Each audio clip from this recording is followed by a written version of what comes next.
Yes, sir. Namaste. My name is Jina Shah, and today's webinar is being hosted by me. Today, we have speaker Hemant Sethi, Advocate Bombay High Court, and he will be speaking on today's topic, that is corporate restructuring, mergers, demergers, and capital reduction, and NCLT procedure.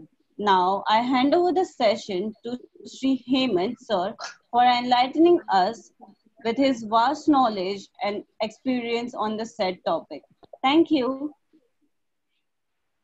Well, good evening, everyone. Sir, you may take over. Yeah, thank you. Yeah, good evening, everyone, and thank you, Siddharth, for inviting me to this discussion on corporate restructuring, mergers and acquisitions, and reduction of share capital. Well, if you look at the header of the section, which deals with power to compromise or make arrangement, this section was notified on 15th of December 2016, where all pending matters which were pending in High Court, they were transferred to NCLT. There were about 1,000 matters at that point of time, pending matters, which were transferred to NCLT, which also included reduction of share capital, mergers, and also winding up petitions. Now, if you look at section 230, section 230 is actually a multi-purpose section. It not only deals with amalgamation, it also deals with demerger, reconstruction, arrangement, and also compromise with creditors. In fact, it's a multi-purpose section where under single window clearance system, you can have, various combinations of scheme. For example, you can have a scheme where there are 3 companies involved, where one company, its undertaking is getting demerged to the other company, and the third company is getting merged with the second company. And there can also be a reduction of share capital. And if you want, you can also amend your object clause, change of name, and also shift the registered office from, within the state or from one state to another. There were earlier issues which were raised by the Ministry of Corporate Affairs, whether under one scheme, you can do acts which require separate procedures to be followed under the Companies Act. Now, there is a judgment of Justice Sri Krishna in the, PPM Auto, where the Justice Sri Krishna has said that under single window clearance system, if it is one composite scheme, you can do all acts in one scheme. There is no requirement to go under various provisions of the Companies Act and follow separate resolutions for same cause of action. So this is what actually the purpose of section 230 is there. Now, what does section 230 says? There are 3 things basically which you can do. One is merger, which involves merger of maybe 1, 2, or even 10 companies, which can get merged with the amalgamated company. Then there is a demerger. Now, in demerger, what happens is there is transfer of undertaking from one company to the other company, and there is something what we call it as remaining business. That particular remaining business remains with the demerged company, which is the transfer company. Now, what is the difference between a merger and a demerger? In merger, what happens is, moving the transfer company is amalgamated with the transferee company, there is dissolution without winding up of the transfer company ceases to be in existence. But that does not happen in demerger. In demerger, what happens is, one undertaking of the demerged company gets hived off and transferred to the transferee company, what we call it as the resulting company. So if there are 2 undertakings in the transfer company, one will come to the resulting company, and there will be a remaining business which will continue by the demerged company. Now, there is one issue which can arise is that you can also do a demerger where there are 2 undertakings, and those 2 undertakings are going to 2 different resulting companies. For example, resulting company number 1 takes up one business of demerged company, and resulting company number 2 will take up other business of the demerged company. There was one scheme which was filed in NCLT Mumbai, Spectra Motors Limited, where I had appeared. That was a case where 2 undertakings were there in the demerged company, and they were transferred to resulting company number 1 and resulting company number 2. There was a serious objection raised by the Ministry of Corporate Affairs that you cannot have such type of schemes where you are transferring everything to the resulting companies and there will be nothing left over so far as the demerged company is concerned. Now, there we refer to the provisions of section 232 of the Companies Act and also section 219AA of the Income Tax Act. If you read sections, it talks about whole or any part of the undertaking. So there is no impediment if you're transferring everything lock, stock and barrel from the demerged company to the resulting company. The demerged company can be a defunct company or it will be a company without any business. You have various options. You can start a new business in the demerged company, or in a given situation, you can even go in for sacking off. In case if you want, if you want that the existence of company, demerged company should cease to be cease to be exist. Now the other issue is, why do you file schemes? What is the rationale for filing of schemes? You have mergers, you have demergers, you have scheme of compromise, then you have scheme of arrangements also. Now basically you do what is the rationale for a merger? No, merger can involve various number of companies. There is no limit that you can merge only one with the other or 10 with the other. Any number of companies can be there which can be merged with the transferee company. Now there are various rationales for merger.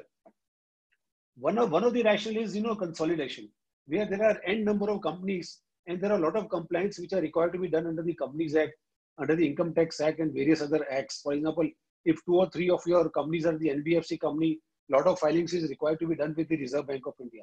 So one rationale is that you consolidate everything, bring it into one umbrella so that the compliances part goes away.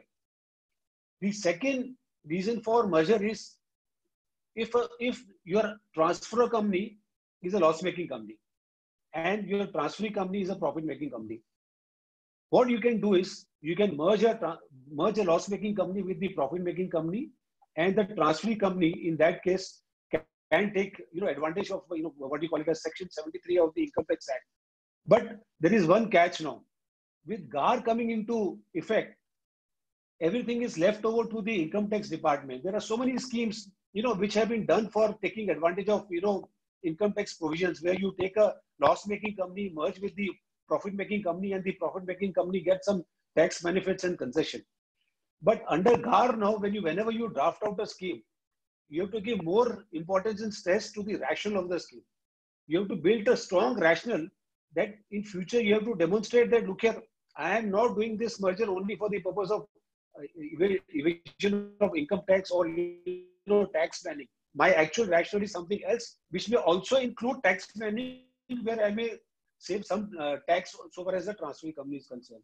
This is so far as the merger part is concerned. Of course, there are other instances also where you want to merge, where, so for example, if a multinational company in India acquires another company, running company, so what they will do is they will acquire it, the shareholding will be acquired in the name of their parent company.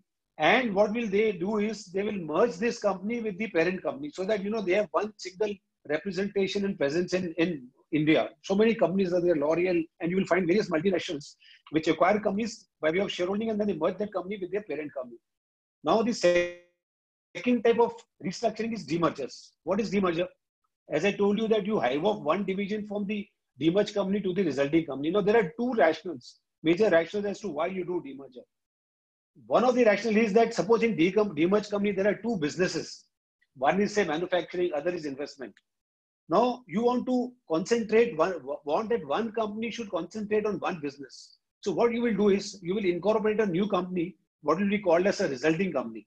And you will transfer one business, say investment business is transferred to the resulting company, and the remaining business, which is manufacturing or whatever it may be, remains with the demerged company. So in that scenario, what happens is that both the entities will look into and will look after the separate businesses. This is one rationale. The other way to look after is that, there is a company, for example, say X company, which again has got 2 or 3 businesses. And out of 2 or 3 businesses, one business is making heavy losses, which results in, affecting the profits of the other businesses which they are doing. So in this scenario, even the lenders, what they suggest is that the business which is, making profit, you transfer it and hive it off to a new resulting company. So that what happens is the profit-making company is looked after by one particular company, and the loss-making business is segregated, that will be looked after the other company. Now there is something like what we call it as appointed date in these schemes also. Now appointed date is nothing but a cutoff date as to when the designated assets and liabilities are transferred from the demerged company to the resulting company. There are 2 or 3 issues which I want to address you as to what should be your appointed date. Now, under the scheme, you can have an appointed date, retrospective appointed date. In a given situation, you can even have an appointed and effective date as same, which is nothing but prospective and retrospective. Now, earlier there were a lot of issues. Under the 56 Act, we have done so many schemes where the appointed and effective date was same. Now, why do you have appointed and effective date sale? Because if you are acquiring a business of a company, you will acquire it from the date when the scheme is sanctioned by the tribunal or it was sanctioned by the High Court. That will be the cutoff date where the designated assets and liabilities will be transferred from the demerged company to the resulting company. Now, if you have a retrospective appointed date, say in a given situation, you have an appointed date of 1st April 2016, and you want to acquire this business. Now, the person or a company which is taking over this business, he would certainly not like to have liabilities from 1st April 2018. He will ensure that he takes over everything on the date when the scheme is sanctioned by the tribunal, and that will be the appointed date and the effective date. Then there are other scenarios also where, for instance, when you transfer a business from one company to another company, the resulting company takes over a business. Now, what happens is the resulting company, which is newly incorporated, there are issues which are raised by the regional director. I will give you one classic example. The appointed date which was fixed under the scheme was a date when the resulting company was not even incorporated. For example, if your appointed date is 1st January 2020 and the transferring company, resulting company was incorporated in February, now can you have such type of appointed date? Now, this came up for consideration before the Delhi High Court in HCL Technologies, where the regional director said, look here, you are transferring a business from a date when the transferring company was not even in existence. Now, there the High Court has given in finding that appointed date is nothing but a cutoff date for the purpose of identifying as to what are the designated assets and liabilities which are going to be transferred from one company to another company. So this is what actually now, so far as the demerger part is concerned. Then you have scheme of arrangements also. Now, technically, if you look at the Companies Act, the word arrangement is not very clearly defined as to what do you mean by arrangement. I will give you two illustrations as to what you can do under a scheme of arrangement. One we have seen, under the 56 Act, is a very known case where, that was a case where the SEBI had intervened, where there was purchase of shares. Now, if you do purchase or buyback of shares under Section 77 of the 56 Act, you could do it only up to a particular limit, which was approximately about, say, 25%. Now, by virtue of this scheme, the acquisition was to the buyback was to the extent of 80%. And there was a valuer appointed chartered accountant who determined as to what is the value of one share, and consideration was paid to the shareholders. Now, that scheme was sanctioned and SEBI filed an appeal, including the regional director, that when there is a separate buyback provision, you cannot have a scheme under 391 and buy the shares of the shareholders and pay them consideration. That is now there the finding of the division bench of Bombay High Court was that there's a non-obstant clause, and 391 to 394 is a complete code by itself. Technically, what you cannot do under other provisions of the Companies Act, you can do under Section 391, which is now Section 230 of the Companies Act. There was one scheme which was filed before the High Court, which I would say why I'm referring to this scheme, because this was not a merger, this was not a demerger, but this was a scheme of arrangement, which is GG Dandekar Machine Tools. Now, GG Dandekar and Machine Tools had a lot of reserves. I'm referring to 2003. They formulated a scheme where they did a cap reduction, where one share of each shareholder was cancelled, and there were reserves which were distributed to the shareholders at the ratio of 300 rupees per share to per shareholder. So it so happened that if you have 10,000 shares, you get 300 rupees per share, so you get 30 lakh rupees without even surrendering your shares or cancelling your shares. So this was again a scheme arrangement which was done under Section 391 and 394 of the Companies Act. There is one more scheme which was filed by Hindustan Unilever in NCLT, and that was also a very unique scheme. In that scheme, what had happened was there were amount of some 2,183 crores which was lying to the credit of General Reserve of Hindustan Unilever, and they were reclassified and credited to profit and loss account. So after it was credited to profit and loss account, it was reclassified as accumulated profits, and then everything was left over to the management, the board of directors, to distribute it to the shareholders in the manner they deemed fit. So this was a matter which was actually very strongly opposed by the regional director on two counts. One is that this is not an arrangement contemplated under Section 230 of the Companies Act, And secondly, this is nothing but you are bypassing the provisions of issue of declaration of bonus. So there, what the High Court has, NCLT has done is, it has referred to various judgments. And there are two judgments of High Court, which I would not, I would, if need be, uploaded, where the High Court has said that so far as the word arrangement is concerned, it has to be given a very wider import and a wider meaning. So therefore, under arrangement, you can do many things which technically you may not be able to do under by passing, special resolution or ordinary resolution in general meetings. This is so far as the arrangement part is concerned. Now, if you look at section 230, that makes a very interesting reading. 230 says either an arrangement between the company and its shareholders or class of shareholders, or an arrangement between the company or its creditors or in class of creditors, which is section 230 subsection 1A and section 230 subsection 1B. Now, correspondingly, it also refers to the provisions of the IB Act, where a liquidator can also file a scheme of compromise.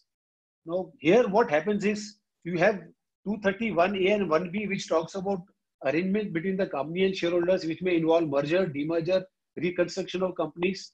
Then again, arrangement, which I just pointed out to you. And one of the judgments of NCLAT, where the NCLAT has held that, look here, where the company went into, wherein petition was filed by a financial creditor, there was a resolution professional who was appointed. Later, he was confirmed as an liquidator. And before he could liquidate the company, so for some reason, the matter went to NCLAT. No, there NCLAT has referred to, look at the object of insolvency and bankruptcy court is not to wind up a company. So he directed the liquidator to invoke provisions of section 230, formulate a scheme and invite bidders. It is only if you are not successful by implementing a scheme under section 230, in that event you can go ahead and wind up the company. So that is one judgment of NCLAT, which has also taken shelter of section 230 for the purpose of reviving the company. Now there are other many cases also. For example, as I said, 230 deals with an arrangement between the company and shareholders and an arrangement between the company and creditors.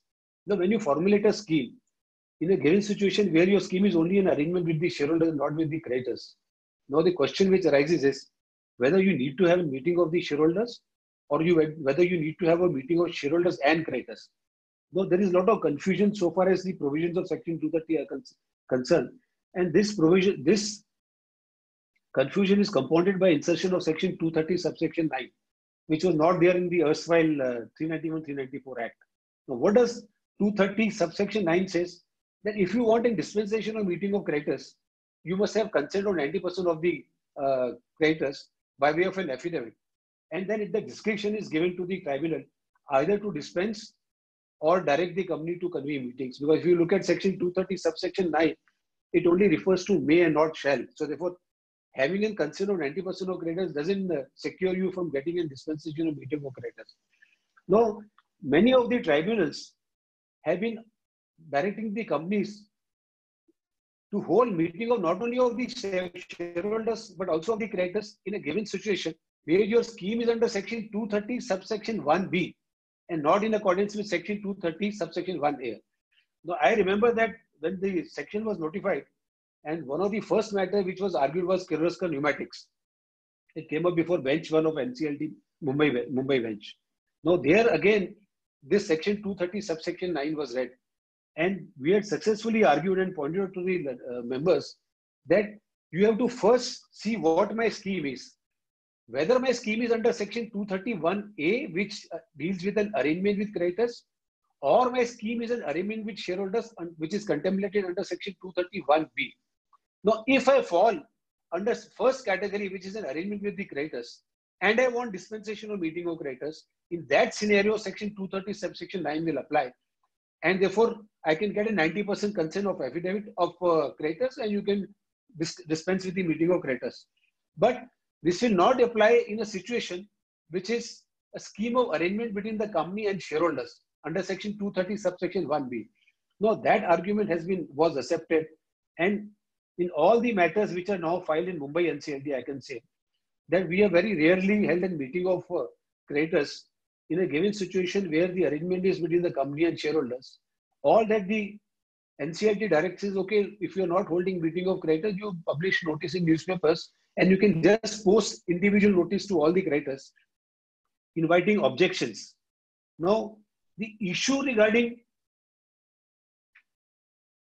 as the case may be, which is appearing in the Companies Act, has been decided by an Andhra Pradesh High Court in Techman Tools Private Limited, which is 2009-150 Communications, page 800, where the High Court has said, as the case may be, either it means the shareholder or creditors.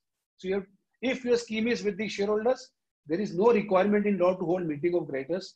If your meeting is with the creditors or any class of creditors, there is no requirement of holding meeting of shareholders. This was the view which was also taken by our Bombay High Court in various matters. To my knowledge, Bombay High Court, Gujarat High Court, and Calcutta High Court never insisted upon the meeting of creditors if it was an arrangement with the shareholders. And in that scenario, Bombay High Court followed the same precedent of directing the companies to post notice and give individual notice to all the creditors. But in Gujarat High Court and the Calcutta High Court, once if you make out a case that there is no arrangement with creditors, there was no requirement of even posting notices. The notices were given to creditors by way of only advertisements.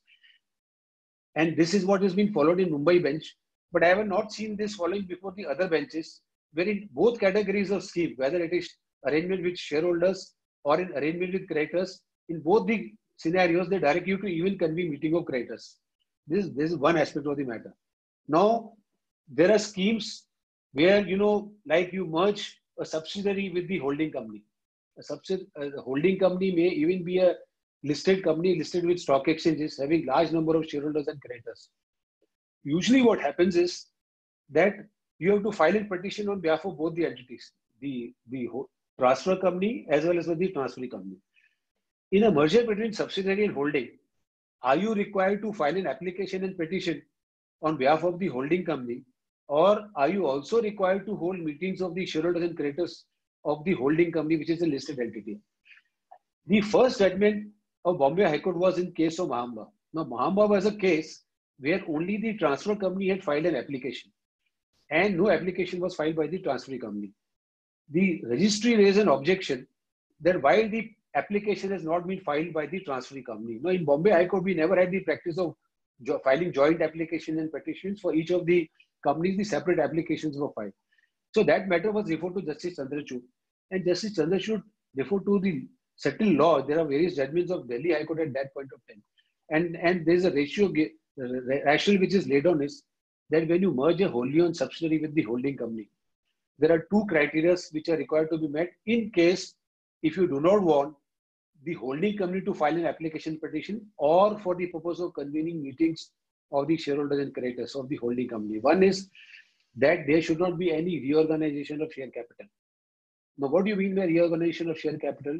When you merge a wholly owned subsidiary with the holding company, in the consideration clause, the holding company cannot allot shares to itself. Therefore, the shares with the holding company holds shares in the subsidiary, they are required to be cancelled. Now, once if the shares are cancelled on merger, what happens is that there is no reorganization of share capital. So that is one criteria which you have to see for the purpose of taking benefit of Justice Chandrachud. The second criteria which Justice Chandrachud had laid on was that the net worth of the transferee company or the transfer company should be positive. It should not happen that when you are doing a merger, if the transfer company is hopelessly loss-making company and you are merging that with the holding company, which is a profit-making company and which post-merger becomes a loss-making company. So in that scenario, this judgment may not apply. But this has been slightly diluted by Justice Kathawala in Bond India, Bond Investment Limited, where a loss-making subsidiary was allowed to be merged with a holding company. So these are the two criteria which are required to be seen if you want to take an advantage of Mahamba. Now, there is one matter which cropped up before Justice Chandrachud, I remember. I think that was a case of Hotel Leela Venture, where they applied the same ratio of Mahamba and they filed an application on behalf of only subsidiary, saying that this is a wholly owned subsidiary which is getting merged with the holding company. There is no allotment of issue and allotment of equity shares the net worth of the subsidiary is positive, and a petition was filed. This petition came up for hearing before Justice Chandrachud, and there was an objection which was raised by the regional director. Now, what was the objection? The transfer company had some preference shares. Now, I can understand that if these preference shares were held by the transfer company, it would have got knocked off. It would have been cancelled. But these preference shares were not held by the transfer company, but it was held by some other entity.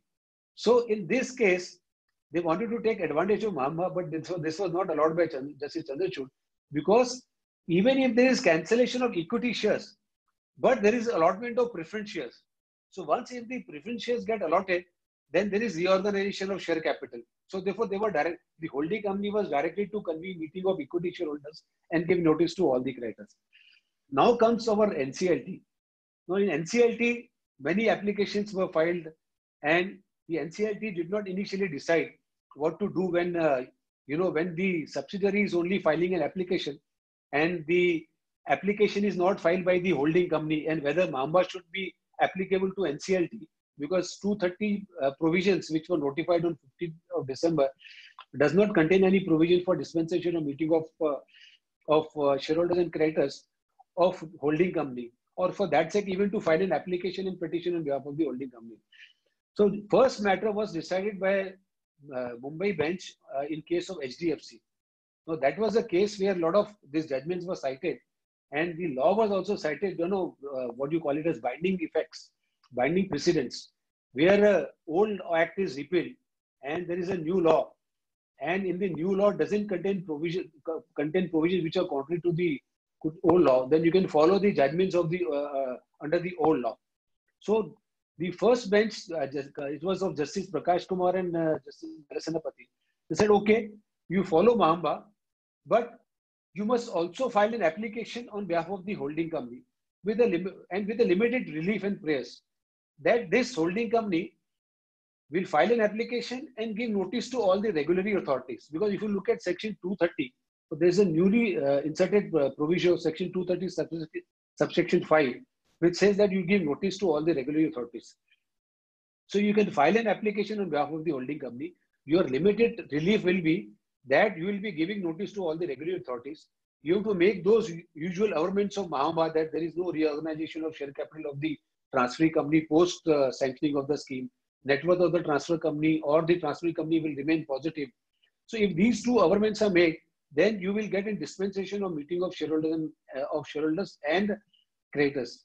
So this has been a trend of Mumbai bench of the NCLT, which has in almost all the cases, wherever there is a merger of subsidiary with holding, and even if in holding is a listed entity having large number of shareholders, this judgment of Justice Chandrachud has been followed. It's slightly diluted, where in the 56 Act, there was not even a requirement of filing an application or petition on behalf of the holding company. So what we were doing is, we were only filing an application on behalf of the subsidiary. The subsidiary scheme was sanctioned. The subsidiary company used to file a certified copy of the order with ROC, and the holding company used to also file the same order with ROC, and the scheme was made effective. But now we are supposed to file application and petition on behalf of the holding company.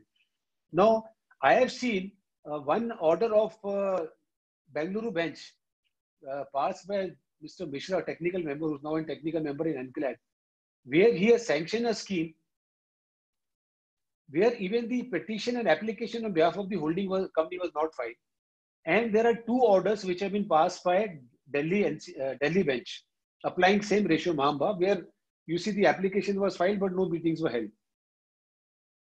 Rest of the other NCLTs, including Chandigarh, and I have not seen any order of similar nature being passed. Recently, about a year back, there was a similar prayer made before the Chandigarh bench. That was by DLF Limited, the construction giant from Delhi.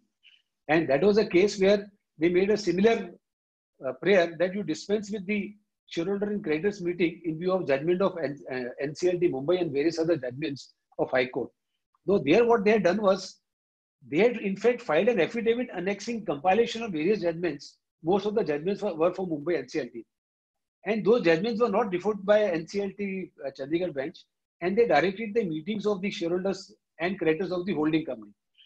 Now that matter was carried in appeal by the company to NCLAT, and then NCLAT set the law right and referred to various judgments under the was under the 1956 Act and by the Bombay bench of the NCLT, and saying that these are all binding effects.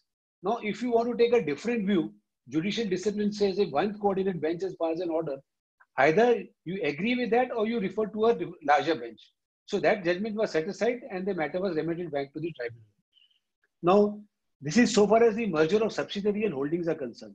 There is another new provision which has come into force under the 2013 Act, which is Section 230, subsection 4. Now, what happens is, under the 56 Act, when you file a petition and you advertise, what used to happen was, especially for listed entity, there will be one shareholder of a listed entity who will, come to know that yes, there is some merger going on. He will acquire some 5-10 shares after the merger was announced, and then he will appear at the hearing of the scheme and raise all frivolous objection. One will be that he did not receive proper notice.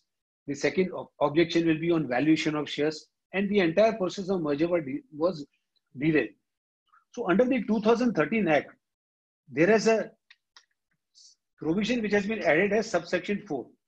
Now, what does subsection 4 says? That for any shareholder or any creditor to oppose any scheme, shareholder should have 10% of the total capital, issued subscribing capital. Therefore, only then he can intervene and oppose. And if there is an opposition by the creditor, in that scenario, his total debt should be 5% of the total debt of the company as per the last audited balance sheet. Now, this was inserted pursuant to a suggestion made by J.J. Irani Committee in its report of 31st of May 2005. I just read one paragraph of that report. The J.J. Irani Committee in its report dated May 2005 stated that with a vexatious attitude, shareholders with an insignificant stake raise objections to a scheme of arrangement. It is suggested that only shareholders with a significant stake should be allowed to raise any objection so as to streamline the procedure of merger of the minority interest while restructuring.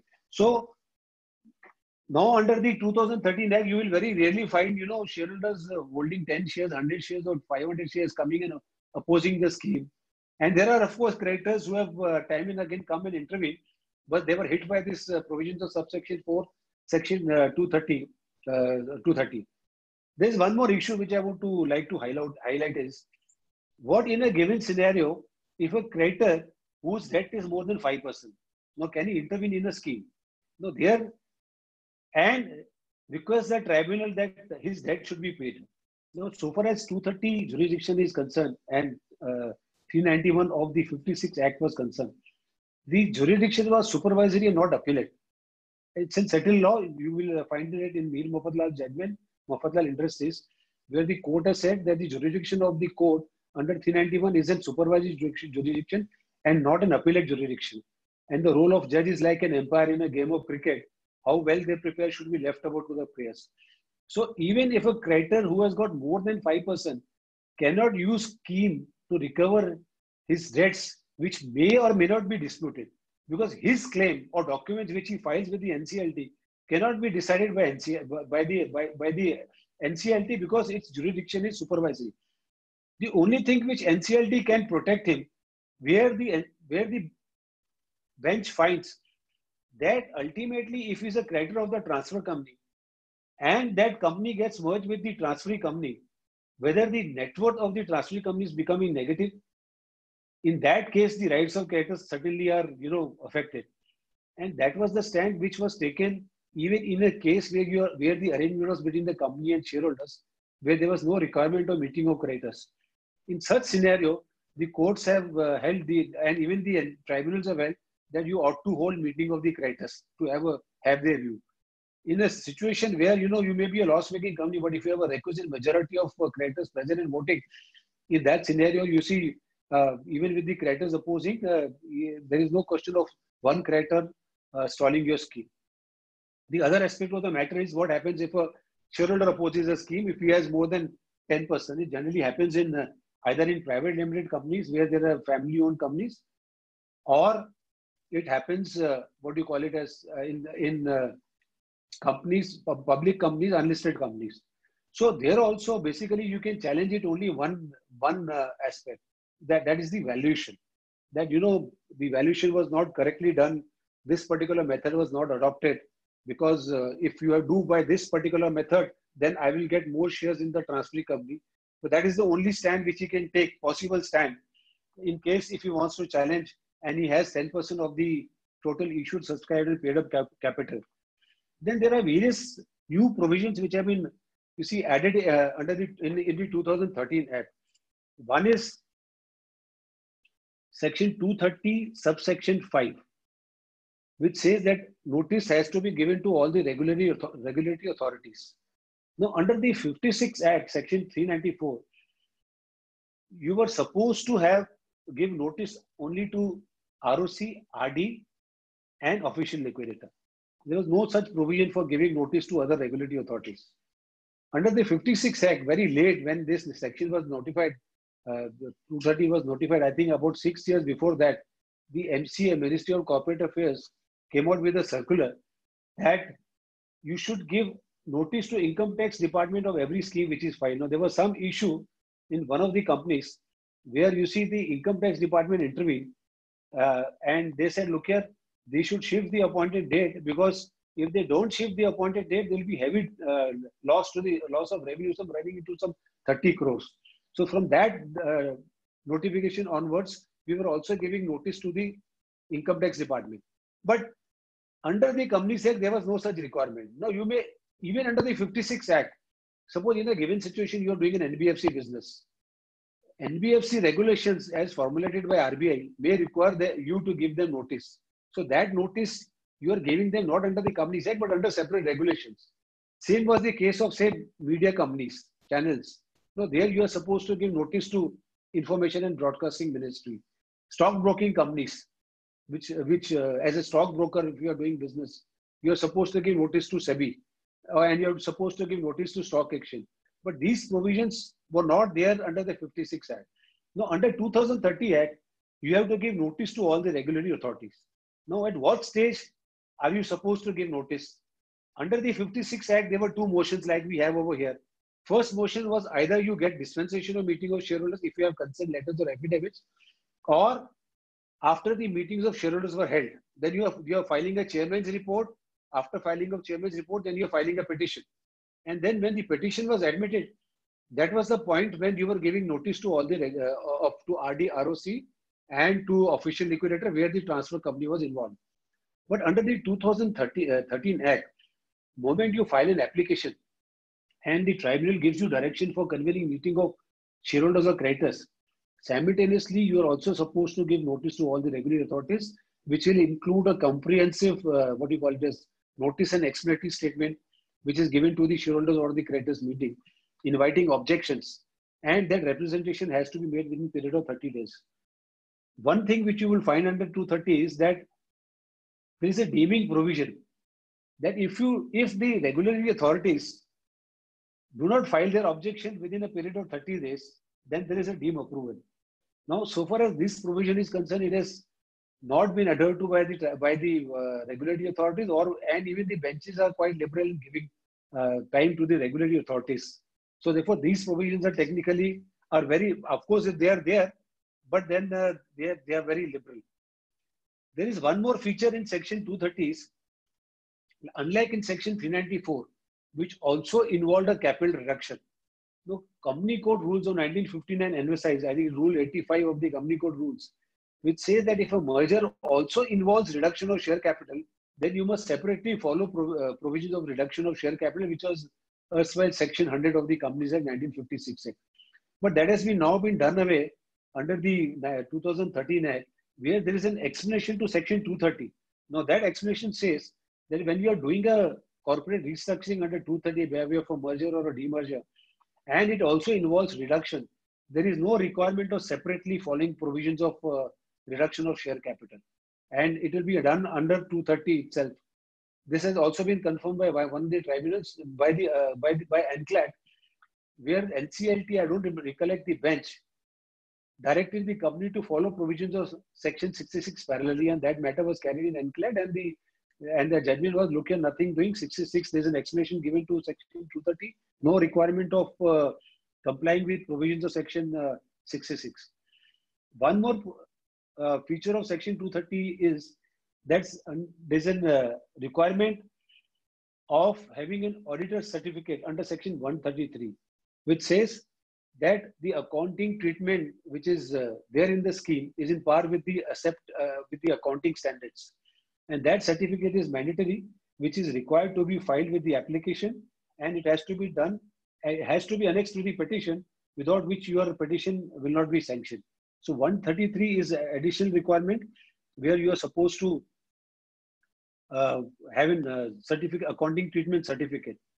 Invariably, we find that at times the regional director suggests his own accounting treatment.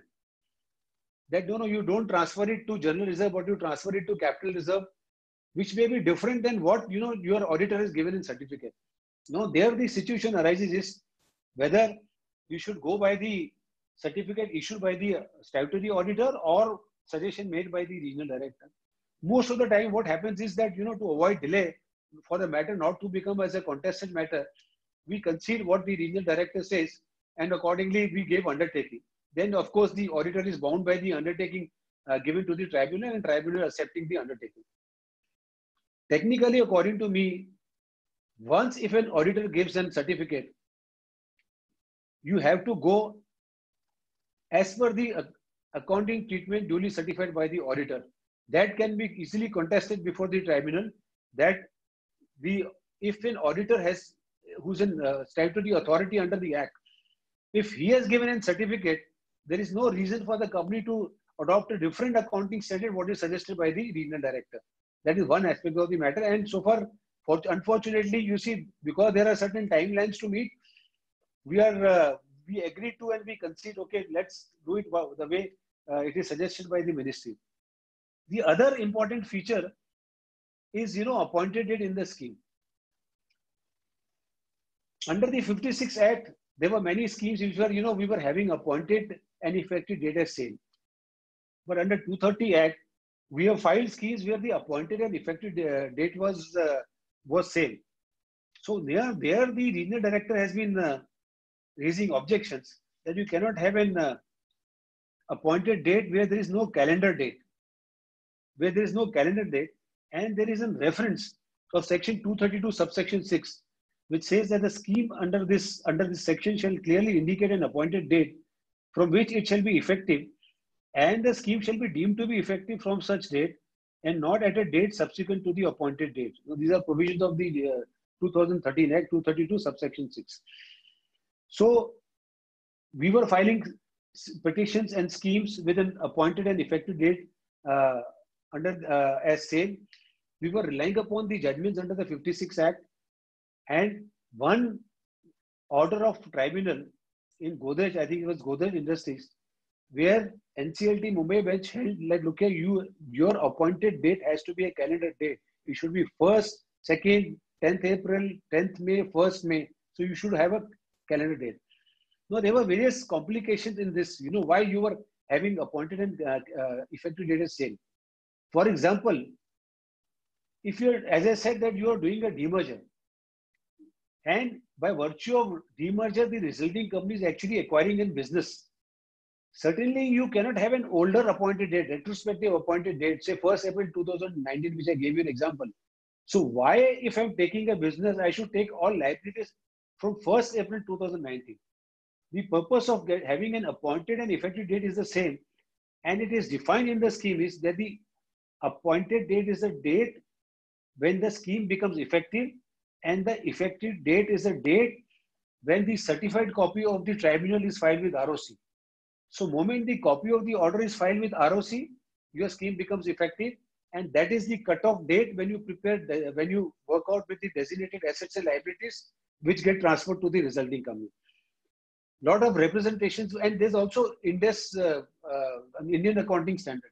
I am told that under Indian accounting standard, the appointed date has to be the date of acquisition. Now, what is the date of acquisition? The date of acquisition is the date when the scheme was being sanctioned by the tribunal. There were other issues also, where like mining companies which were doing mining business, where they had to take permission of Ministry of Coal, companies into media business, where they require permission from Ministry of Information and Broadcasting.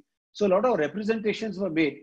And thereafter, the MCA came out with a circular that happened somewhere in 2019, where they allowed companies to have appointed date looking at their requirement. So therefore, now you can have an appointed and effective date as same.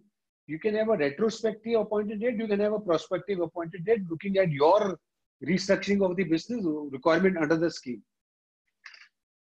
On the issue of appointed date, there's one more issue, is new section, which is section 234. Now, 234 talks about inbound and outbound mergers. Under the 56 Act, it was very clear that a foreign entity, you can merge it with an Indian entity.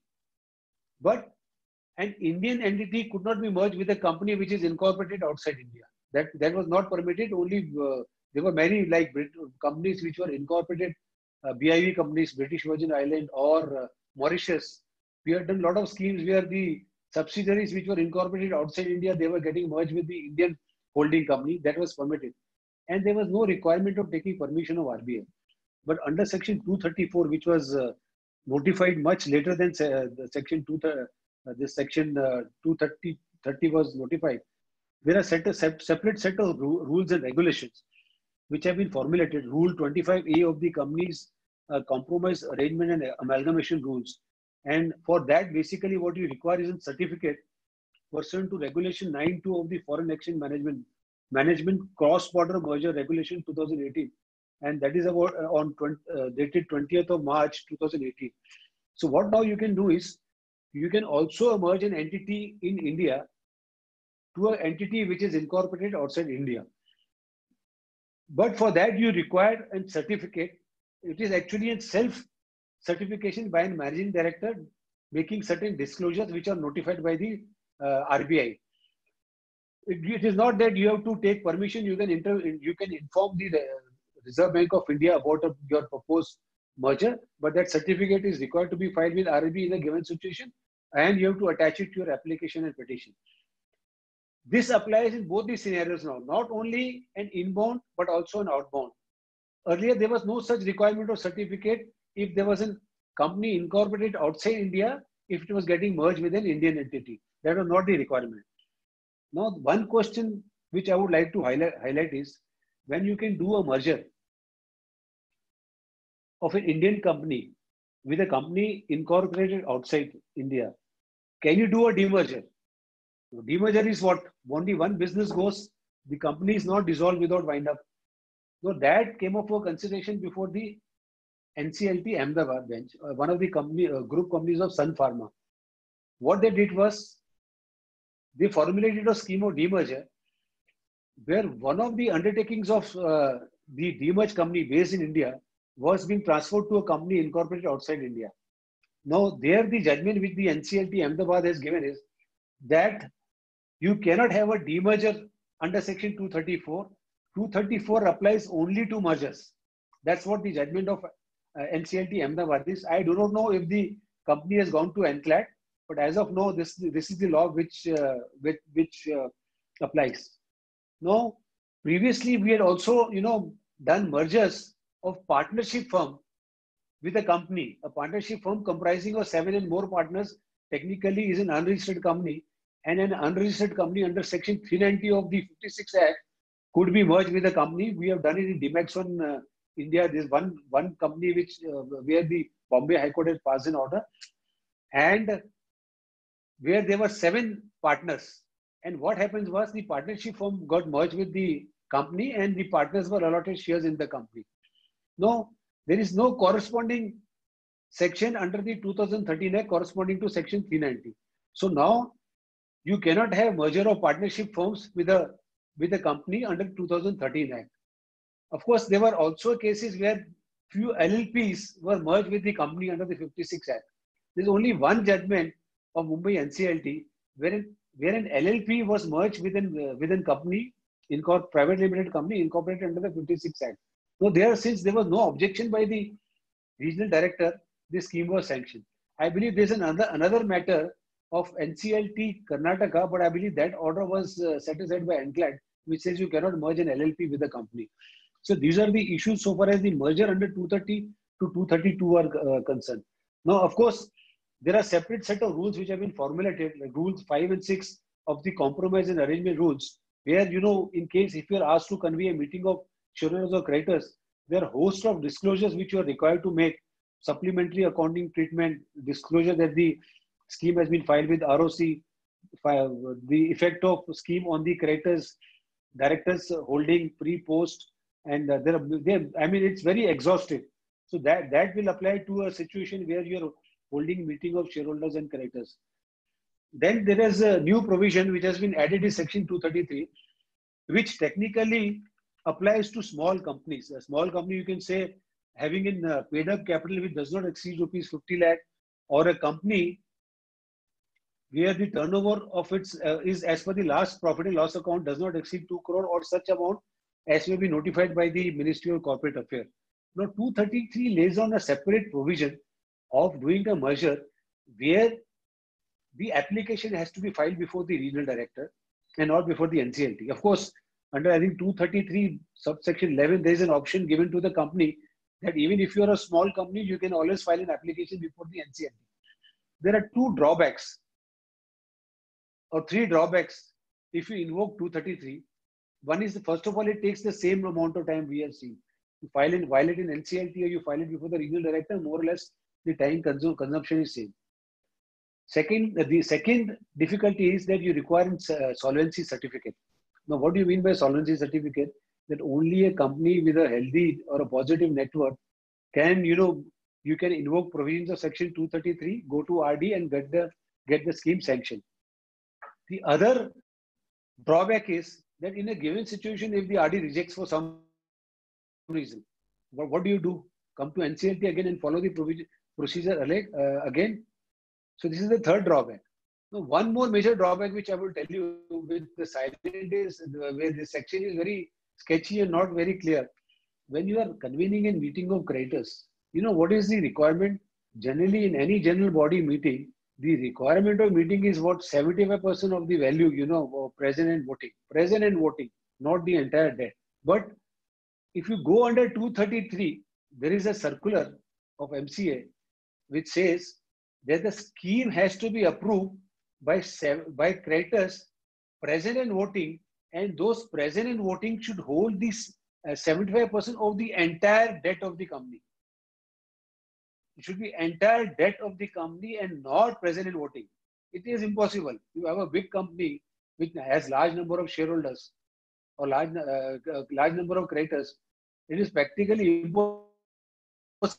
If there are 2,000 creditors all over India, you can't expect everyone to come at one location and vote. Having 100% of the total, 75% of the total. So these are the drawbacks so far as Section 233 are concerned. Of course, they are giving you a leverage that you can always come under Section 230 and file these schemes. So this is what so far as the provisions of Section 230 to 232 are concerned, where various type of schemes you can file. There is a lot of law which has been discussed on this. There are various, of course, there are only two sections, but there are host number of judgments. There are judgments where you see the challenges on the meeting of creditors. Now, I will give you one very illustration of what happens so far as the quorum is concerned, or where there is a meeting of creditors or a meeting of shareholders. I will give you one example of a matter which I had appeared in Mumbai NCLT, Retail Light, where we were directed to hold meeting of shareholders as well as creditors. Now, there were only two creditors, and three creditors, and the quorum was two creditors. We gave notice to all the creditors, and out of three, one appeared, and I'm talking about the secured creditors. One appeared, he neither voted in favor or against, and rest of the two creditors did not vote. So technically, no resolution was passed. So we filed a petition, and there we have relied upon a judgment, I think it's from Andhra Pradesh High Court, which says that if we have given notice to all the creditors and they have noticed what the scheme is and they choose not to attend the meeting, in that case, there is a deem approval. It's Maharashtra Apex Corporation, 2004 SEC Online Karnataka, page 565. So there is a deem approval. And there the tribunal, Bombay bench accepted our contention and admitted the petition and only directed us, okay, look here, now you do one thing. When you are in any event publishing notice in newspapers, again post one letter to that those creditors who have not attended. But the issue is, you may face a situation where you have given notice and there is no quorum. Then you can certainly take advantage of this judgment and say that, look here, we have complied with the provision. There's a deem approval. If they choose not to come and attend the meeting, it should be taken as the scheme as approved by the shareholders or the creditors. So this is what the provisions of section 230 are concerned. Now I will give you a brief highlighted on reduction of share capital. No, reduction of share capital is covered under section 66 of the 2013 Act, where corresponding section was 100 of the Companies Act, which is totally different than what it is under the 56 Act. And one glaring difference I find in 2013 Act is, which I would say there was no such requirement. You see, when you file a petition under section 66, the first date of hearing will be after 3 months. Now, I have not understood why 3 months should be the first date of hearing. Why not 30 days or 45 days? Why three months? So that is a big mystery. I have not understood why a period of 3 months I use that. The other issue is that under the 56 Act, if your reduction of share capital was only in the nature of a book entry. Now, there was no separate procedure which was required to be followed under section 101, section 101, which requires, securing the creditors, settling the list of creditors. Because in a reduction where there is only a book entry, you have share capital and you have corresponding loss. So what you are doing is what? You are reducing your capital and you are writing off loss. So there is no question of any right of creditor being affected. It's only the right of the shareholders is affected where there is already a special resolution passed. But under the 2013 Act, if you look at the rules, it talks about 3 months cooling period. And in both these scenarios, where you make payment to shareholder of paid up share capital, or where there is no payment to shareholder, it's only in the nature of book entry. In both these scenarios, you are supposed to give notice to all the creditors. Give them notice, secure them, or pay them. These are 3 options which have been stated in section 230, section 66. There is one more addition to section 66 is there, which was not there under the 56 Act, was that you ought to have 3 certificates from the auditor, statutory, and that too by a statutory auditor, which is that the accounting treatment is in par with the accounting standard. No, I'm not a chartered accountant, but what I understand is, so far as the reduction part is concerned, there are no accounting standards. But then they are generally accepted entries which are required to be passed. The second certificate required from the auditor is settling the list of creditors. And that list should not be older than 15 days from the date of presentation of the petition. For example, if the list of creditor is of, say, 15th of April, then the petition has to be filed within period of 15 days. On the 16 days, we will have to then again take a fresh list. The third requirement is a certificate of the auditor that there are no areas of deposit. This certificate is also required to be given by the auditor. Now, if there are areas of deposit, then technically you cannot go in for reduction of share capital. In both these scenarios, whether you are making payment to shareholder or whether you are not making payment to shareholder. Now, why you do reduction? There are basically 2 reasons why the reduction is done. To restructure your company. Secondly is to write off your bad debts or losses. Now, how you do is, suppose if your capital is, say, of 1 crore and you have losses of 50 lakh. So what are you going to do? You are going to cancel 50 lakh of your capital, and that 50 lakh of capital will be used to write off your debit balance of 50 lakh, which is appearing in your profit and loss account. So loss becomes 0, your capital becomes 50 lakh over there. So this is one method of doing reduction. And the other method is twofold. You do reduction and you distribute surplus funds which are in excess of want of the company to all the shareholders of the company. And the third type of reduction is what we call it as selective reduction. Now, I have seen that the number of petitions which have been filed under 66 in NCLT I mean, the volume wise, if I talk, I mean, compared to that, High Court, it was not even 40%. I have seen. There are a lot of petitions and schemes which are filed under Section 66 so far as reduction is concerned.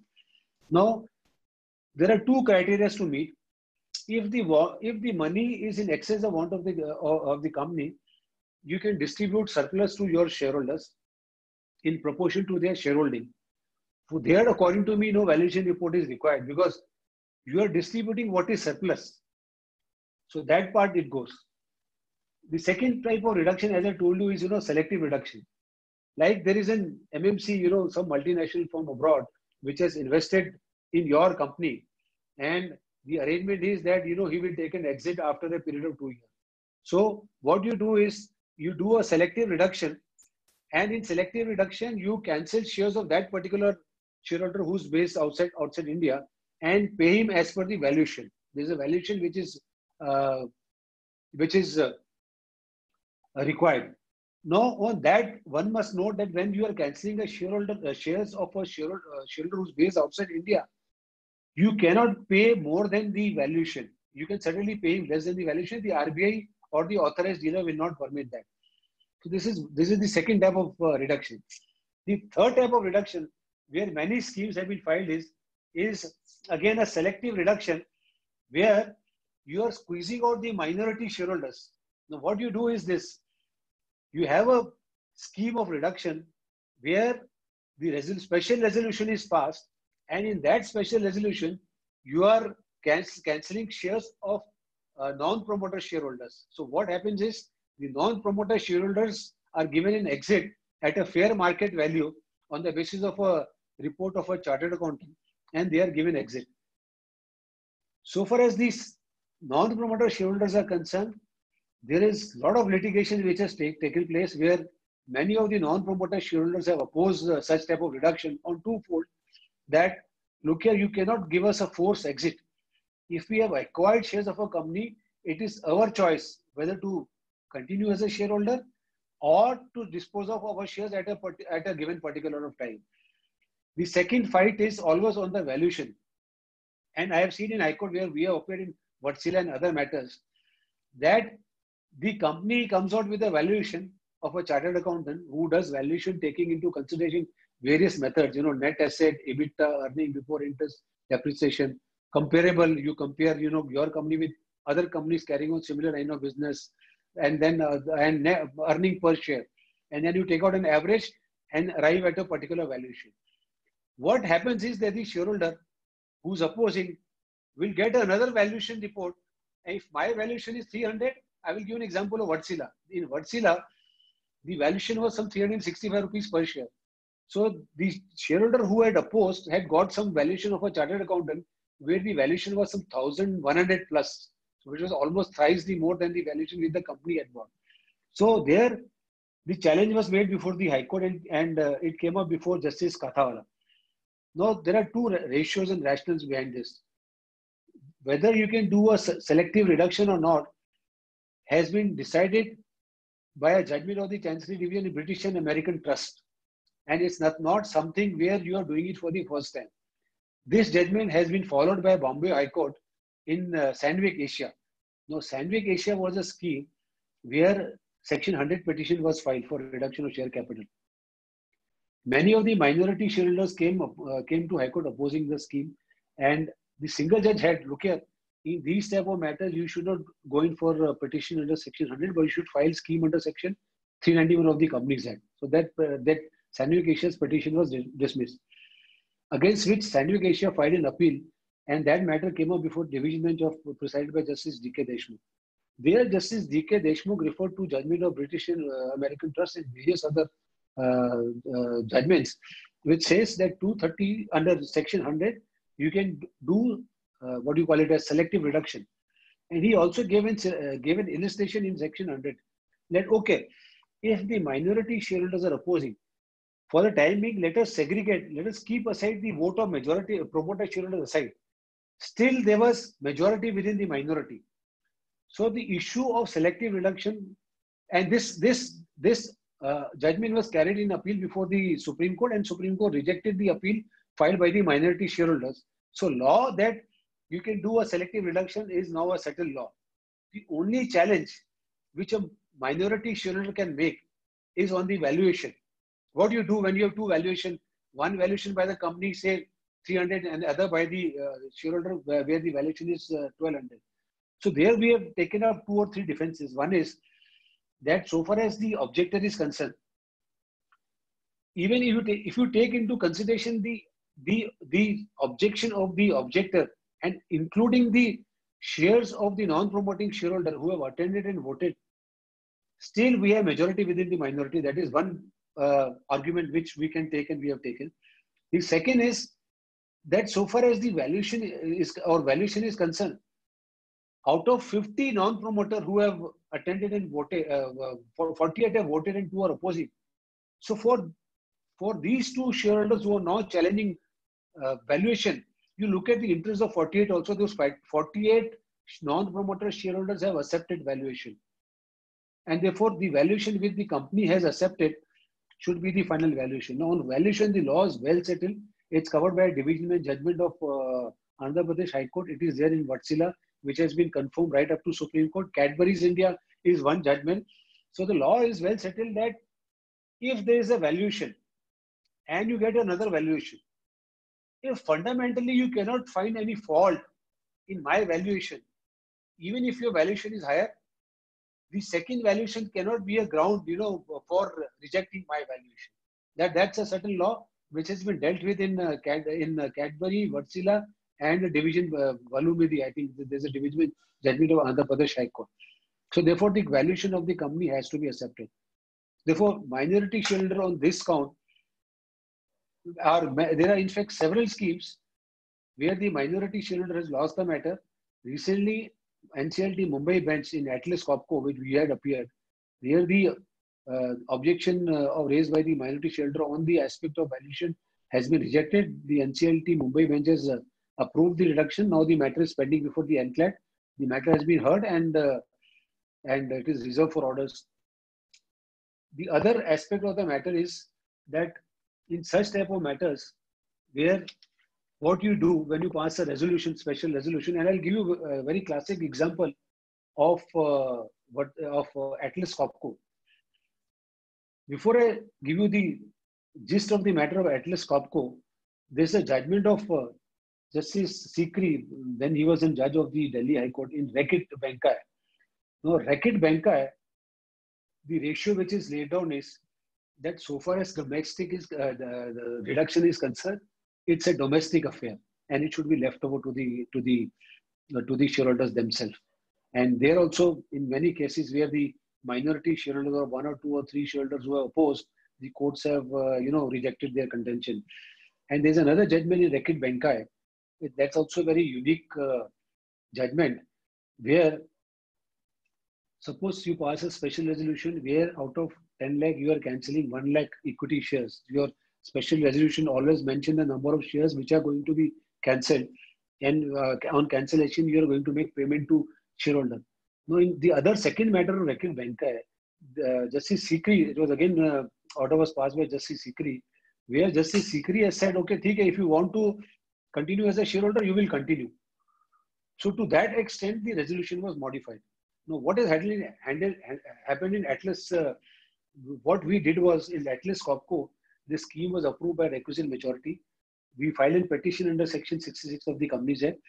About 30, non-promoter shareholders filed objection, and their objection was twofold: valuation and that you cannot squeeze out minority shareholders. We want to continue as a shareholder of the company. So there we gave an offer to the bench that those shareholders who have actually attended the meeting and voted against the resolution, we give them an option to continue as a shareholder. So in short, rest of the shareholders who have not attended meeting, we gave them cash consideration, what was fixed earlier. So that, and then again relying upon this Reckitt Benkay judgment. So that has been approved by NCLT Mumbai bench. And what has happened is, one of the grounds of appeal which has been taken before the NCLAT is that how can the shareholders' resolution be modified at that stage when the matter has been taken up for hearing. for sanctioning of the special resolution. So there, you see section 66, I think subsection 2 says that the court can pass such appropriate orders as are necessary. Of course, we have a backing of the judgment of Justice CK. Now, the other objection which the shareholders have been taking is, again, as I told you, that we want to continue and our shares, and it is our option whether to continue or not continue. There I would like to highlight one thing which has not been brought in any of the matters, that when you become a shareholder of a company, you subscribe to memorandum and articles of association of the company. And memorandum and articles of association constitutes contract between the company and shareholders. So if I become a shareholder of the company, I am bound by the terms and conditions of memorandum and articles of association. If that be so, and if the article provides reduction of share capital in any manner whatsoever, then certainly in my submission is that the shareholders cannot oppose. This is another additional ground which has not been argued so far. So these are basically 2 or 3 types of reduction which have been done. And you make payment, you write off your debit balance, selective reduction. So on this, if anybody has any questions, I am happy to take questions.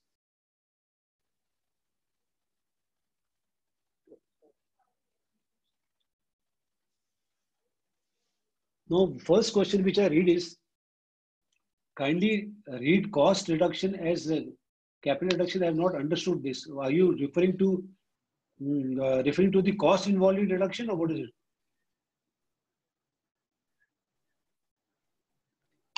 I have not understood this question. So far as cost of reduction is concerned, it depends upon the value per share which is arrived by the chartered accountant. If the chartered accountant says per value is say 500 and the total cash outflow is say 5 crore, then 5 crore plus the legal cost which is involved is this. Then the second question which I see is,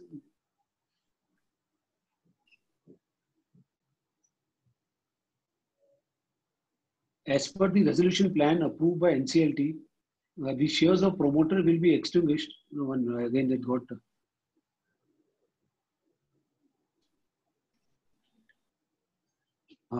Seeing the current situation, how viable will be for the tribunal to convene meeting electronically? Now, there I must tell you one thing. Before this lockdown, we had filed one application and we were given directions to hold meetings. By the time the date which was fixed in the meeting was somewhere on 26th of April, so no meetings could be held. So we filed an application before the special bench, and special bench has allowed us to hold meetings through video conference. So that has been allowed by Mumbai bench of NCLT, where you can have meetings through video conference. And there are many questions, but let me go one by one.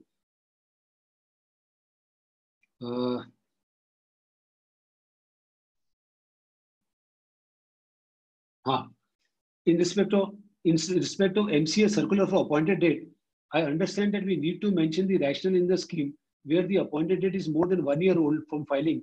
In your experience, what kind of rational companies are mentioning in the scheme? Now, I'll tell you one thing. If it is older than 1 year, let me tell you one thing. In most of the cases, it takes about 1 year for a scheme to be, approved. And if it is more than 1 year, there are various rationals. I will give you an example. You have a very odd date as an appointed date. Say 5th of April 2016, 17, and your matter has come up in 2019 or 20. Now, the rationale which you can always say is, look here, it is that particular date when I acquired the company. Therefore, I am having an appointed date of that particular date and not the subsequent later date. So you can give this type of rationale. Rationale, of course, is all depending upon the company. What rationale is there? Every scheme has a different rationale. So if you can give a rationale that your appointed date is 1st April 2017 for this reason, that's fine. Nothing. Now on the appointed date, I will highlight one more thing. So far as the appointed date is concerned, it is within the domain of the company. Neither the RD or any regulatory authorities can suggest that you shift the appointed date. I am aware of a case where in Bombay, the High Court, this one transfer company was in Mumbai and the transfer company was in Gujarat. Scheme is one. So it had one particular appointed date, say 1st April 2009. So in Mumbai, the scheme was sanctioned with April 2009 as an appointed date. But in Ahmedabad High Court, the learned judge shifted the appointed date from 9 to 10 without even suggestion from the shareholder company or the regional director. No, no, you can't have two. I mean, with one scheme, you can't have two appointed dates, one being sanctioned by High Court Mumbai and one by the High Court Ahmedabad, Gujarat High Court. So there the matter was carried in appeal, and the division bench of the Gujarat High Court has clearly held that so far as the appointed date is concerned, it is within the domain of the management looking at their commercial requirements. This has also been confirmed by NCLT Mumbai bench, which again has said so far as the appointed date is concerned, it is within the domain of the shareholders. They are free to choose one appointed date. And now there is one judgment of Justice Kathawala where say the appointed date was 1st April 2005 and the scheme was filed in 2018. 2018 after 3 years. So there also strong objection from regional director was raised. No, there Justice Kathawala, after analyzing everything, sanctioned the scheme with the appointed date as 1st April 2005, but left everything open to the income tax department. Now, why it was left open? I think under the new provisions, you can't, file your revised return more than 1 year. So in 1 year, you usually don't have any schemes which generally get sanctioned. Now there's a recent judgment of Supreme Court in Dalmia Cement, where on a scheme being sanctioned, you can manually file returns with income tax department, and income tax department cannot reject your scheme that it is time barred. That's one judgment which has recently come about 3 months back.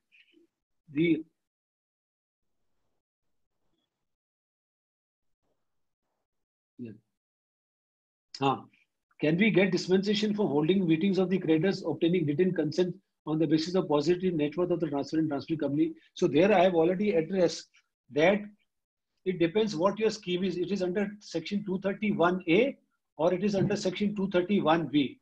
If your scheme is under section 231B which deals with only an arrangement with shareholders, then there is no requirement of taking holding meeting of creditors only if the net worth of the transferee company post merger becomes negative.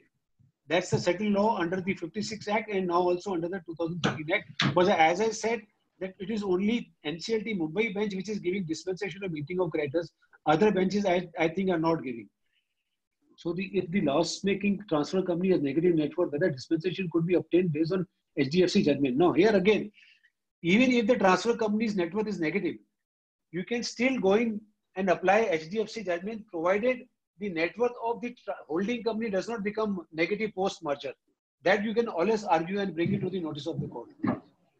In the event of demerger of a company, can we file a scheme containing following image? Incorporated a 100% subsidiary? Yes, you can do it. Demerge undertaking to subsidiary company? Yes, it can be done. Allotment to original shareholders in proportion to their holding? That can be done. Cancellation shares of holding company stake in subsidiary company where there will be mirror image. Yes, for the purpose of income tax, you ought to have a mirror image. In most of the cases, what we do is we also do a cap reduction in the resulting company to bring it to make it as a mirror image. You can do that.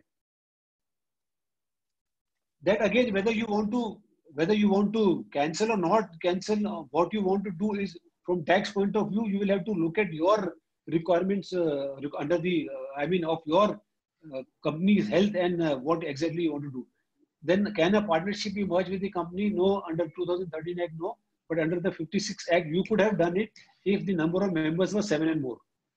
The other is if ABC Private Limited Company has 10 shareholders who hold 3% of the shares. Can we use section 230 process to acquire their shares? Yes, now section 10, that is less than 3. Now section 230, subsection 11 has been notified. Of course, it is notified recently. It is yet to be tried and tested. You can do it by filing an application with NCLT. There is no issue. In so far as the merger of two LLPs are concerned, again, you have to follow the same methodology what you do for merger of two companies under section 230. There is one scheme which has been filed before the Calcutta High Court, a merger of Dalal & Shah LLP with PricewaterhouseCoopers LLP. That matter is still pending. If a company having negative net worth, then are they not eligible for merger with RD? No, because you require a solvency certificate from an auditor. So if you have a negative net worth, perhaps the regional director may not allow you to come under section 233. So negative net worth, you can always come under 230 and merge the company. There is no bar to that. Under the garb of arrangement, can there be a case like one of the shareholder also having his own proprietary concern and he wants to merge that? See, a proprietary concern cannot, it's only a company with a company which can merge under section 230. Now, if you want, you can then follow the provisions of Companies Act to convert into a private limited company and then merge a private limited company with your another company. That can be done, but or you have to look at various tax angles. How will it help you? What is the approximate timeline involved to a scheme of reduction of share capital in NCLT Mumbai? Yes. Now, as I said, that if you file a petition today, the first date of hearing will be after 3 months. So you take it that it takes approximately 4 to 5 months, because then you also need to have approval of ROC and RD. If you can get the reports ready from the, I mean, at any given point, if your reports are ready earlier, then you can, dream of getting your scheme sanctioned immediately on expiry of period of 3 months. Now, so far as holding a meeting of shareholders and creditors over Zoom, see that again, you will have to then take a specific order from the tribunal. Like I gave you an example, that in the current scenario of lockdown, the NCLT has passed orders giving an option to hold meetings through video conference. But in regular scenario, I'm not very sure. I have not come across any order where you can hold meeting through Zoom.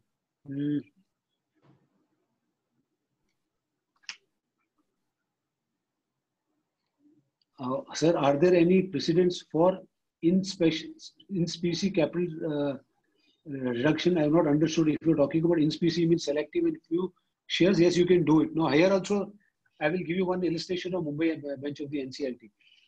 One more rationale for doing reduction is to you're rationalizing your capital structure. Why? What you do is, if there are 10 shareholders, you can cancel shares of 2 shareholders without making payment to them. As I gave you 2 illustrations where you can make payment and where you can do selective reduction. You can also do reduction to write off your, clean your balance sheet by writing off debit balance in profit and loss account. To rationalize your capital structure of the company, you can also write off your capital of some of the shareholders without making payment to them. That reduction is permitted. But I will tell you one thing over here. Recently, in one of the matters, we are in a similar structure where shares of 2 shareholders were being cancelled. Special resolution was unanimously approved by regional director. Petition came up for hearing. Now the NCLT Mumbai bench rejected it on the ground that when there are huge reserves, why are you not making payment? Now, according to me, that's not a good law, because subsequently there are various other schemes of reduction of similar nature where NCLT Mumbai has approved reduction without making payment. No, there the judgment is bad for one reason, that it does not take into consideration the settled proposition of law which was laid down by various judgments of High Court and NCLT. As I refer to Rakit Venkaya judgment of Justice Sikri, which says that it's a domestic affair. If the shareholders in their commercial wisdom have approved such type of reduction, then generally the tribunal should not intervene in such type of matters.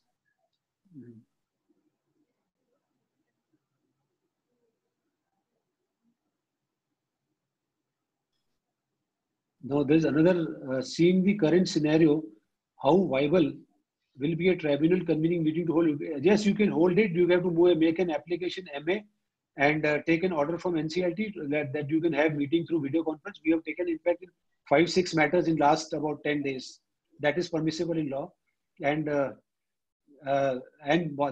tribunal is bound to do. In fact, we have also taken an order that we may be permitted to advertise, in e-newspapers. Because it's not, now nobody is getting, hard copies of the newspaper. That has also been permitted. The other is regarding Vedanta, intimated regarding delisting. Can its minority stakeholder oppose its valuation of 87 rupees for buyback? No, here again, as I said, I will refer to one judgment of the English court, which says, you see, the issue is this. You go to 3 different chartered accountants, they can give you 3 different valuations, because valuation, as English judgment says, is an art and not an exact science. So not necessary if on the same subject, 3 different chartered accountants should give you Same valuation. It can differ 5, 10, 50, 100 rupees also. There is no difficulty.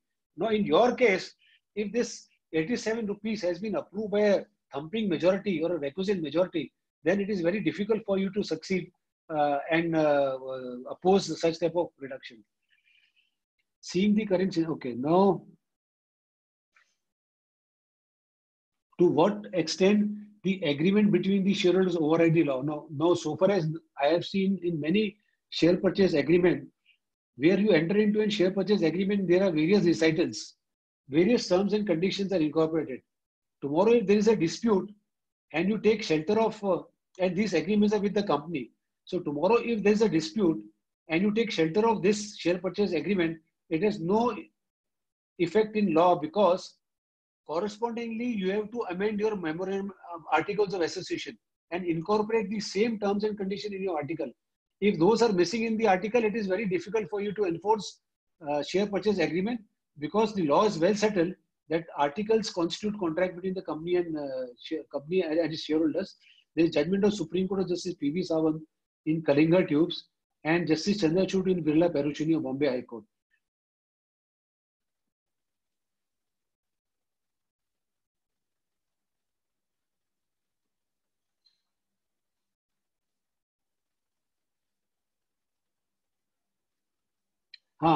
If the scheme is an arrangement between two companies and shareholders, then in the title of the scheme, do we mention creditors? Let me tell you very frankly, I never recommend mentioning the word creditors. I always say scheme of amalgamation between XYZ with ABC Limited and their respective shareholders.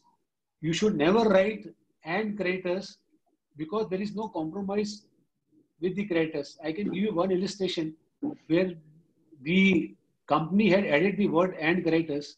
It was, I think, Varun Shipping, and that matter, a lot of creditors had opposed, and they referred to the title. Look at it, also refers to an arrangement with the creditors. We had very tough task in convincing the court that although it is mentioned in the headings, but in the scheme, if you read as a whole, there is no arrangement with creditors. So never write the word and creditors if your arrangement is with the shareholders. That can create complications if some creditors come and oppose. And the tribunal may also ask you, why have you not convened meeting of creditors when you are yourself saying that there is an arrangement between the company and shareholders and their respective creditors?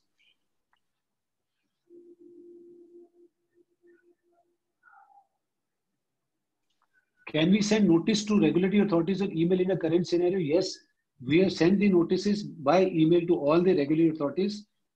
But you can send it to ROC, RD, official liquidator, and also to the Income Tax Department and other regulatory authorities by email. It is accepted, and you can also file an affidavit of service attaching the sent receipts and mails which you have sent with to the various regulatory authorities.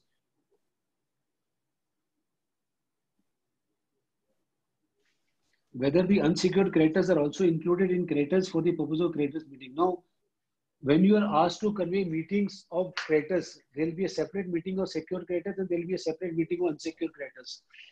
In unsecured creditors and secured creditors, there can be class within class. For example, you have cash credit facility with secured creditor, and you will have what you call it as working capital facility.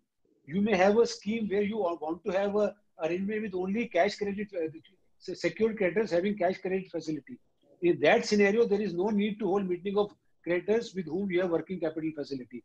Now, insofar as the meeting of unsecured creditors are concerned, if it is one meeting in one class, that will include all categories of unsecured creditors. That may be your unsecured loans, that may be your trade creditors, that may be your statutory dues. You don't have to have separate meetings of different class. One meeting of unsecured creditors can be conducted if the arrangement is common to all. In case of a merger, the appointed date is taken as 1st April 2019, and the list of creditors and their consent is taken of the same date.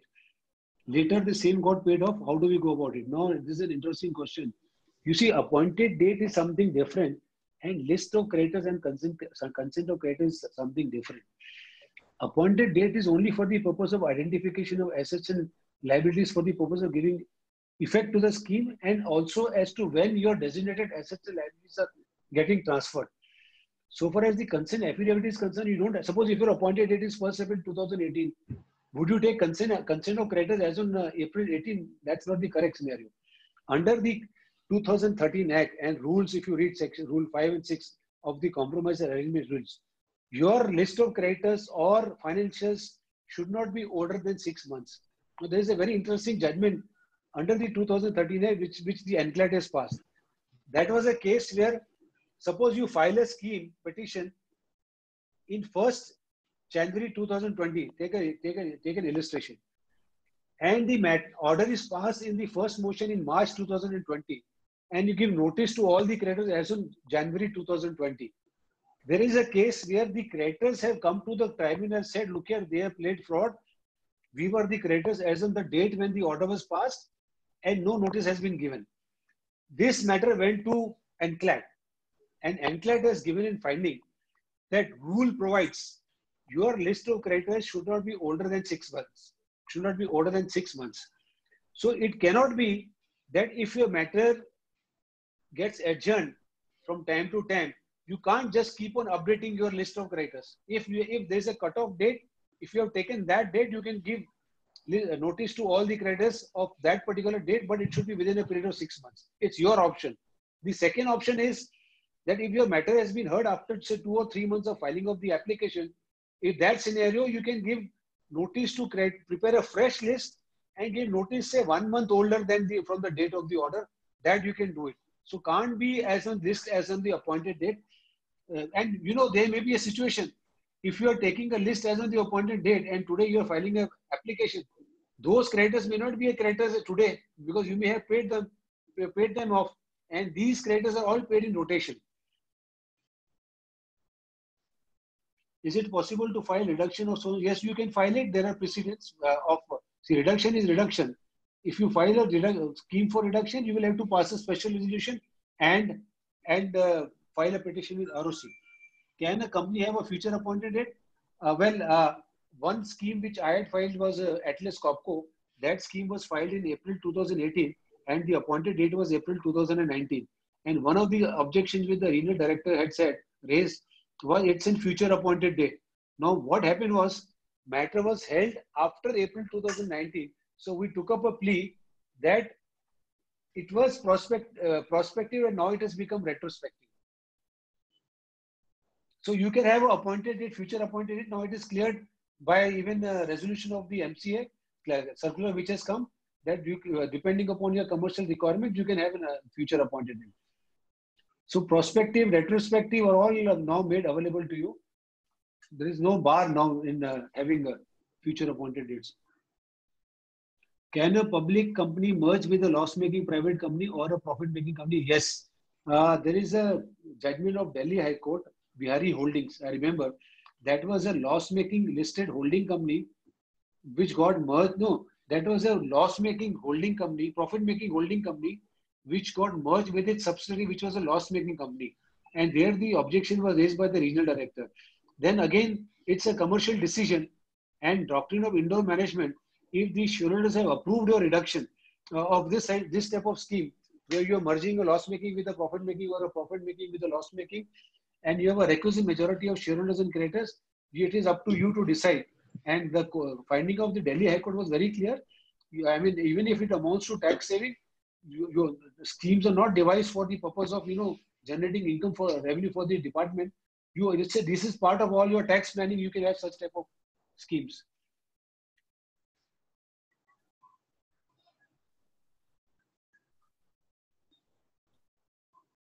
Yes, you can do. I mean, 230.11 regarding holding one person. You have to follow that circular of 230 subsection 11, and where the existing shareholders can acquire on valuation, you have to file a petition. But this particular section, as I said, has been recently notified. It's not tested and tried.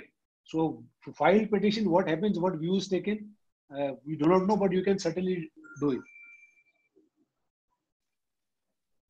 Well, I have not come across, please suggest any recent reverse merger involving listed companies. So I have not come across such reverse merger, but you can do reverse merger where you can merge a listed with the unlisted company, but then you will have to list the unlisted company also after complying with the SEBI regulations. What about dispensation or meeting of shareholders? Do you need see a change happening? No. So far as meeting of shareholders are concerned, let me tell you one thing. The first judgment after this section was notified was passed by the then President Mr. Kumar, where he had directed to convey meeting of shareholders of the company which had only 5 shareholders, and there was a lot of cost involved on appointment of chairperson with his fees and the scrutinizer's fees. And thereafter, I don't know, all the benches have been allowing dispensation of meeting of shareholders if you have 100% consent affidavit of shareholders. In Mumbai NCLT, this precedent started only after when Mr. VP Singh presided in Mumbai. I think it was after October 2018, where he made it very clear that if there are a small number of shareholders, 5, 10, 15, if you can obtain their consent affidavits, you can get the meetings dispensed with, no need to hold a meeting of shareholders.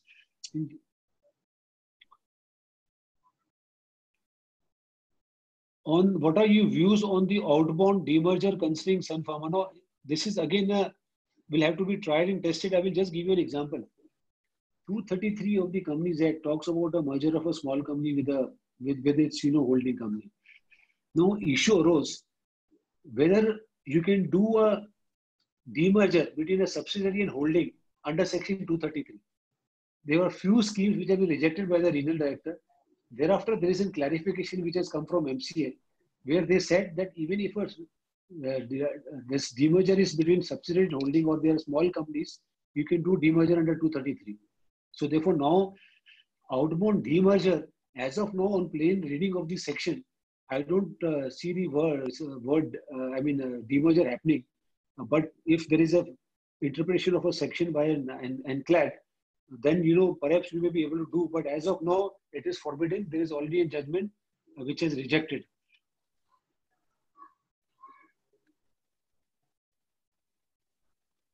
Can a strike-off company be wound up? No, on striking off of a company, there's a company which has been struck off, and there's a IB petition filed. Now, there's a recent judgment of NCLAT which has permitted matter to be proceeded under the IB insolvency and bankruptcy, even for a company whose name is struck off. That has been that order is of NCLAT. I think it is about some 3 or 4 months back. The order was passed.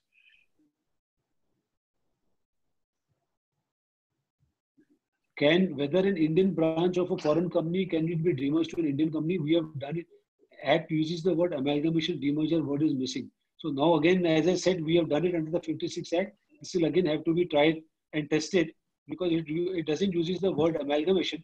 But I said that the word arrangement will have to be given a very wider meaning. So it has to be tested.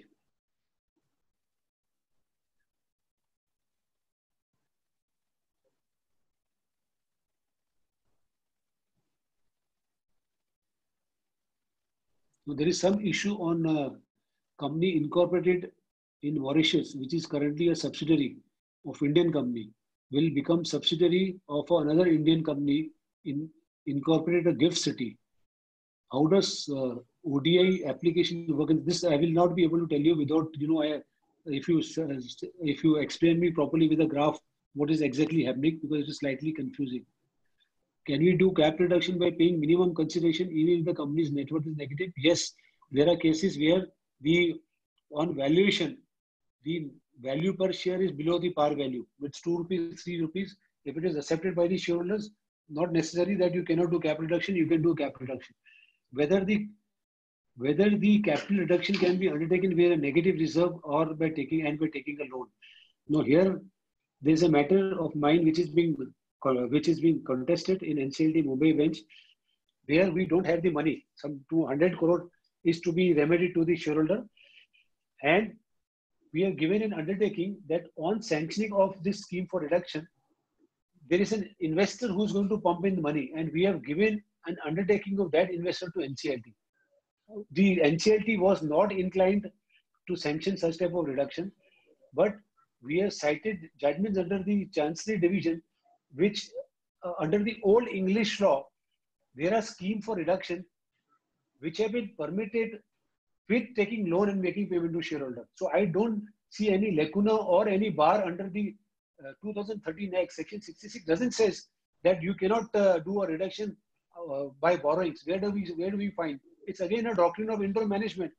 If the shareholders can make internal arrangement, have an arrangement with their lenders, they can certainly do it. And that matter is still being contested, but we are hopeful that the orders will be passed. In other matters also where we have done reductions, where we have given undertaking of the banks also that they will bring in the money, and that has been permitted. I cannot disclose the name because of confidentiality clause, but that was also a case where some more than 100 crores was remitted after taking loan, and the company did not have the money when the application for reduction was filed. Sir, can I file an application online? Yes, we have done it recently in lockdown. We have filed an application online. But the problem is that just because you file an online application, it will not be heard. You see, at some point of time, we will have to file a hard copy also with NCLT. We have got the online number and it was filed on 31st of March, but it has not come up for hearing before the special bench. But I'm told that there is no staff to even remove office objections. Online filing can be done to save limitations. We wanted to file it before this financial year. I mean, during the current financial year, which was 31st March 2020. So we had to file it. We filed it online. Hard copy, we'll file it as and when the NCLT reopens. So I think I have answered most of the questions, and I hope electronic meetings, everything has been answered. There are many questions I cannot.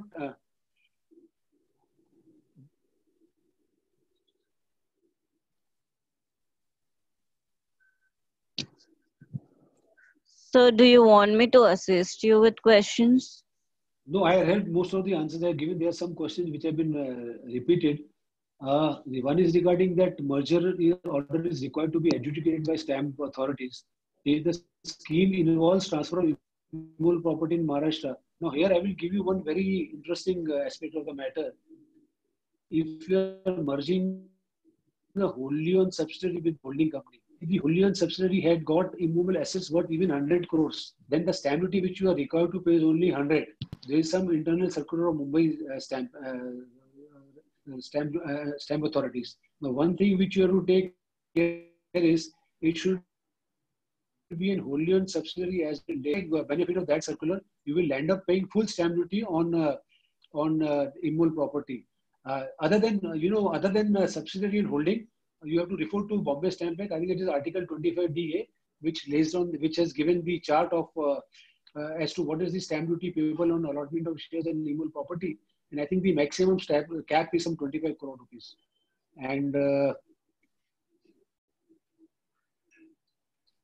on the issue of merger of a strike-off company having a property, now I would suggest that there are a number of judgments of NCLAT where if you have an immovable property, it is better that you get the company's name restored and then merge it with another company.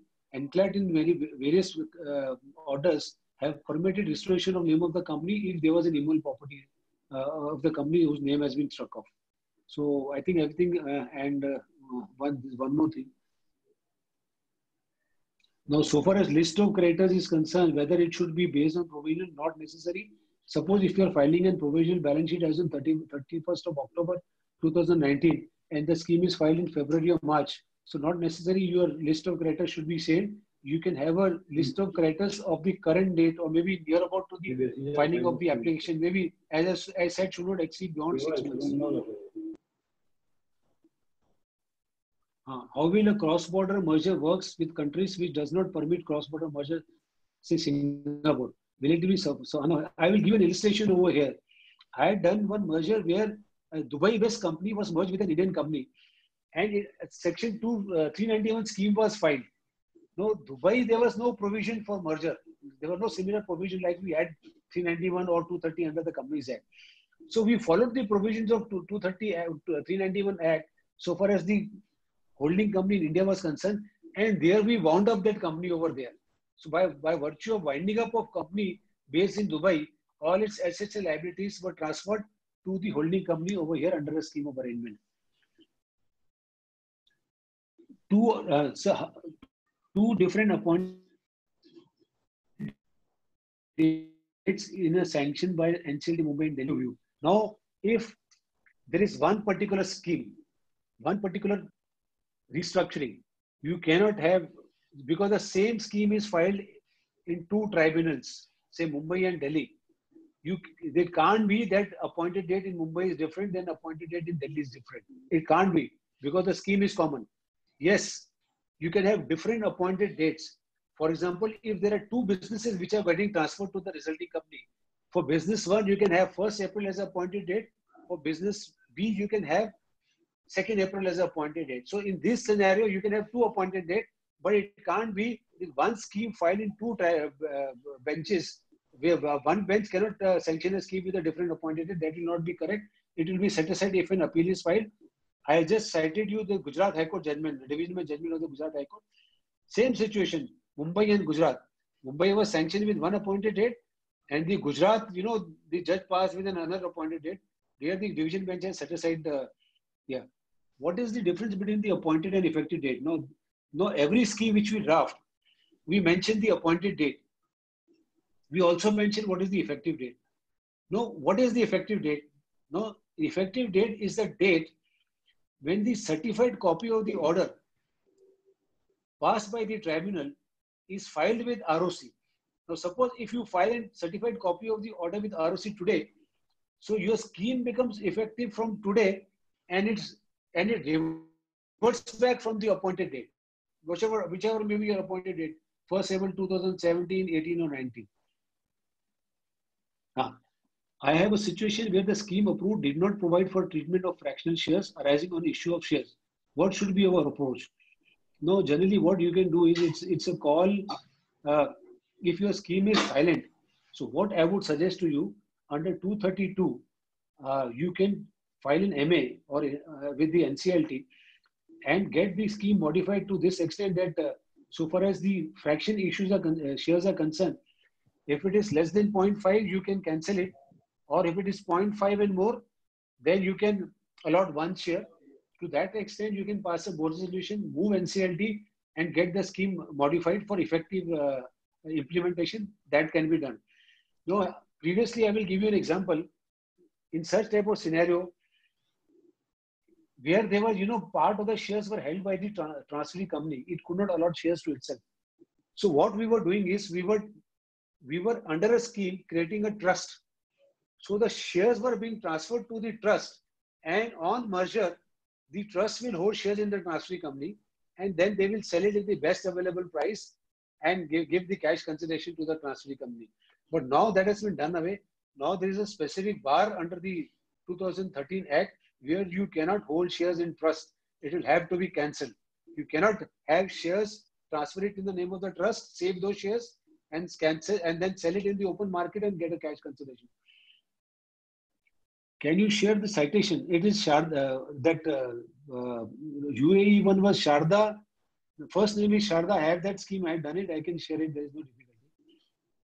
Now, how much time does it take to do a merger in NCLT? Approximate time frame? Well, it is a very difficult question to answer.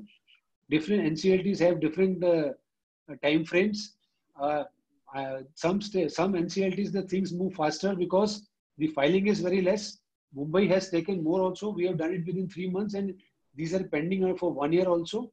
But now the current scenario in Mumbai is, I will tell you, is by virtue of this special bench, I find that there is no backlog. The entire backlog is wiped out. If you look at today's board or yesterday's board, you will find hardly 1, 2 or 3 matters are being listed where the reports are awaited.